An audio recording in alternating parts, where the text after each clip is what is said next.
Le 16 janvier 2024, la Ligue d'hockey junior maritime du Québec était fière d'annoncer la création du nouveau trophée Mario Lemieux, qui sera dorénavant remis au meilleur buteur en saison régulière.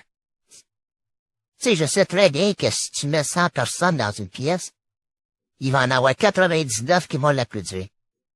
Puis moi, je vais lui. C'est correct. Hey, il était tout un joueur de hockey, là. La majorité a parlé.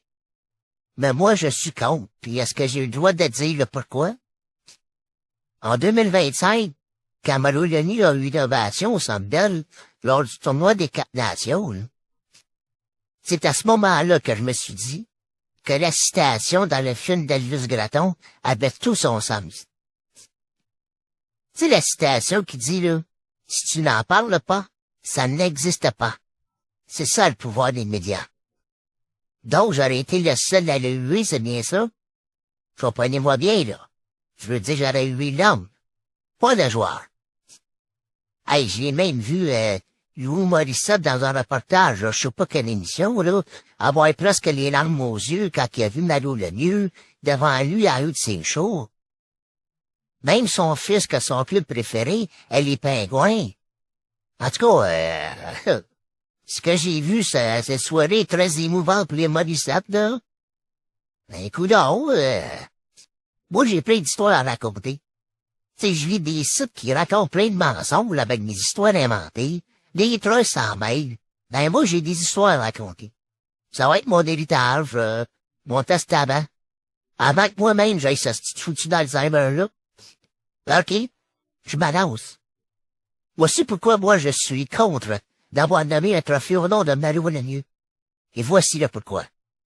Pour ceux et celles qui ont déjà oublié, dans une chambre de motel de 30 ans, il y a une femme qui avait déclaré à l'époque que Dan Quinn, ça c'est l'ancien coéquipier de Mario Lemieux, l'avait violé à 2 reprises alors que Lemieux et une autre femme étaient également dans la chambre. Quinn n'a jamais été inculpé. Selon le juge à l'époque, il a dit que la demoiselle, qu'elle ne pouvait pas prouver son affirmation selon laquelle elle n'avait pas consenti à des relations sexuelles. Le juge à l'époque avait ordonné que le dossier d'enquête, de 96 pages, soit scellé pour, je sais pas, je dis 50 ans, j'ai aucune idée. Je crois pour protéger les joueurs de ce que le juge a qualifié d'allégation non fondée. Il faudra examiner les faits qui ont incité le ministère public à ne pas poursuivre Dan Quinn. Parce que le capitaine de police du Minnesota à l'époque, là, avait dit ceci. En 25 ans au service des forces de l'ordre, il n'avait jamais encore vu des avocats tenter d'empêcher de divulguer un simple rapport de police. Mais la Cour suprême du Minnesota a ordonné que le dossier soit rendu public d'omniement. Après la lecture, la Cour suprême a statué que le juge à l'époque avait commis une erreur dans le procès en acquittant Dan Quinn. Personne n'en parle. Aucun journaliste de Montréal en a même glissé un mot. Pas mal sûr que si Carey Price aurait été à cause, ben, plein de journalistes auraient consulté le rapport, même les traductions. C'est un rapport d'avocat, là, c'est écrit que la femme dans la chambre avec Lemieux a voulu aller aider la victime car elle l'a entendu dire non, non, non à plusieurs reprises.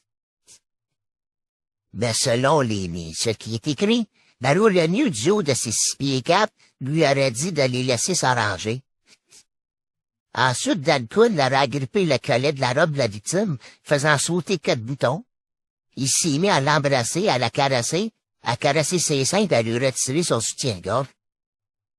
Il a alors descendu sa robe, l'ex-culotte, jusqu'au cuisse. À ce moment-là, Mario Lemieux a demandé à Dan Quinn de le rejoindre dans la salle de bain. La victime a tenté de se rallier et a dit à l'autre femme, « Partons, allons-y-en. » En moins d'1 minute, Dan Quinn était de retour.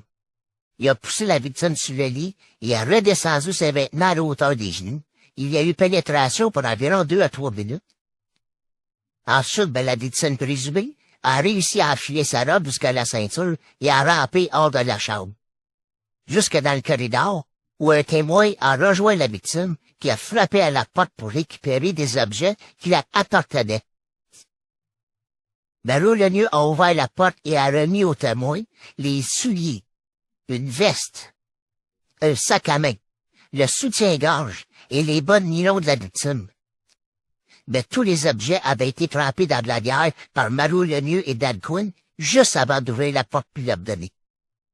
Ensuite, Dan Quinn et Mario Lemieux ont invectivé les femmes de 19 ans en les traitant de salopes et de chiennes, ajoutant « Vous faites le trouble, on appelle la sécurité ». Ensuite, les filles ont été directement au poste de police. L'avocat de Dan Quinn a toujours dit que les filles en voulaient à l'argent de Mario Lemieux. Plus tard, Lemieux devient propriétaire. Quand il a fait son retour comme joueur propriétaire, il signe un joueur qui sortait de 4 ans de prison pour le protéger sur la glace. Il a signé Billy Tibbetts. Voici ce que le joueur Tibbetts en question avait fait. Lui était reconnu coupable d'avoir violé une jeune fille inconsciente de 15 ans. Puis lors de sa période probatoire en 1995, il se retrouve accusé d'agression, de coups et blessures avec armes, de conduite désordonnée et de subordination de témoin. Après avoir notamment frappé un policier, tiré sur un homme au pistolet et intimidé un témoin. Tabarnak, si j'arrête, là. Ça parle des billes, là. Le 4 ans où c'est écrit « did not play », c'est pas parce qu'il était blessé, là. C'est ce qu'il était, là, hein? Il était en dedans, c'ti. Puis voici ce que le joueur propriétaire Mario Lemieux avait à dire à son sujet. Ah, je pense que c'est une belle histoire, Ce gamin, il a fait faire sa tente d'adversité, il a fait son temps, puis il est revenu après 3 ans et demi. Se retrouver dans la ligne nationale de hockey est une très belle réussite pour lui. Autre affaire, De Smith, gardien de but. Lui, il n'a pas été repêché par Pittsburgh. Mais Lemieux lui a fait signer un contrat. Lui, De Smith, là, il a agressé sa blonde à l'université. Il l'a supposément pas jeté au sol, sauté dessus, frappé à plusieurs reprises, cloché dessus à plusieurs reprises. La jeune demoiselle avait des marques visibles sur son corps, écrit noir sur blanc sur le rapport de police. De Smith, en plus, a résisté à son arrestation. Mais devant le juge, là, De Smith a dit que « Ouais, j'étais ivre mort, mais je me souviens de rien. » Et je crois pas d'avoir fait tout ça. Le juge a dit « OK, non coupable. » Il y en a qui sont chanceux dans la vie, là.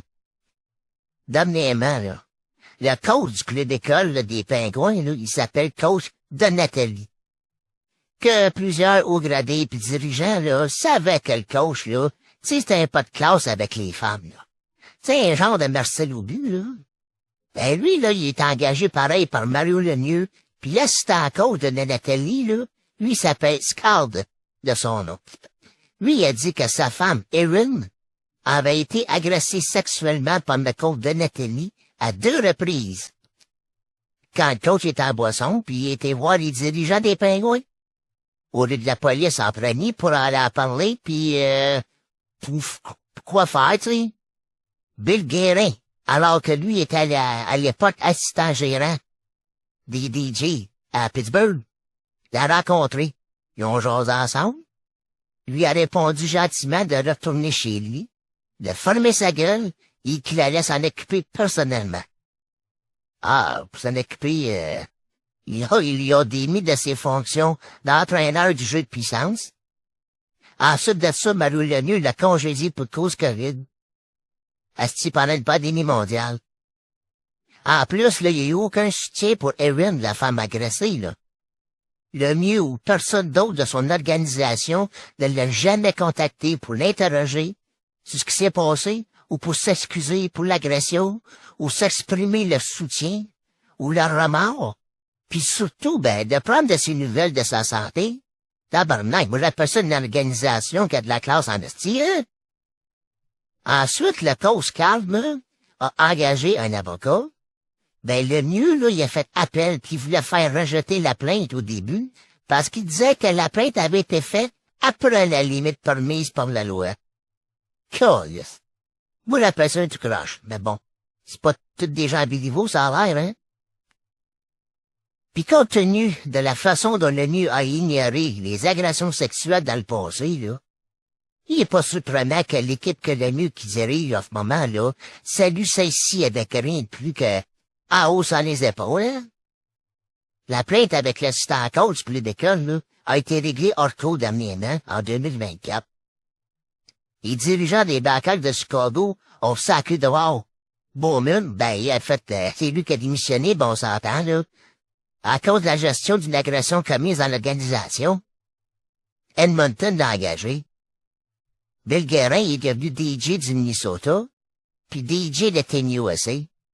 Tabarnak, le monde oublie vite, quoi. Le MeToo recule, quoi. Le hockey a un long chemin à parcourir pour faire face aux agressions sexuelles dans son domaine. Tu sais, ça se fait une aubaine si l'un de ses plus grands joueurs et personnalités, puis même les médias les plus influents, pouvaient faire quoi que ce soit à ce sujet. Donc, voici les raisons pourquoi que moi, je suis en total désaccord avec cette nomination avec le trophée Malou Lemieux. Elle déjà que reçu la médaille de chevalier de l'Homme national du Québec. Tu sais, c'est juste mon opinion, mais c'est avant tout le reflet de mes convictions puis de mes principes de vie.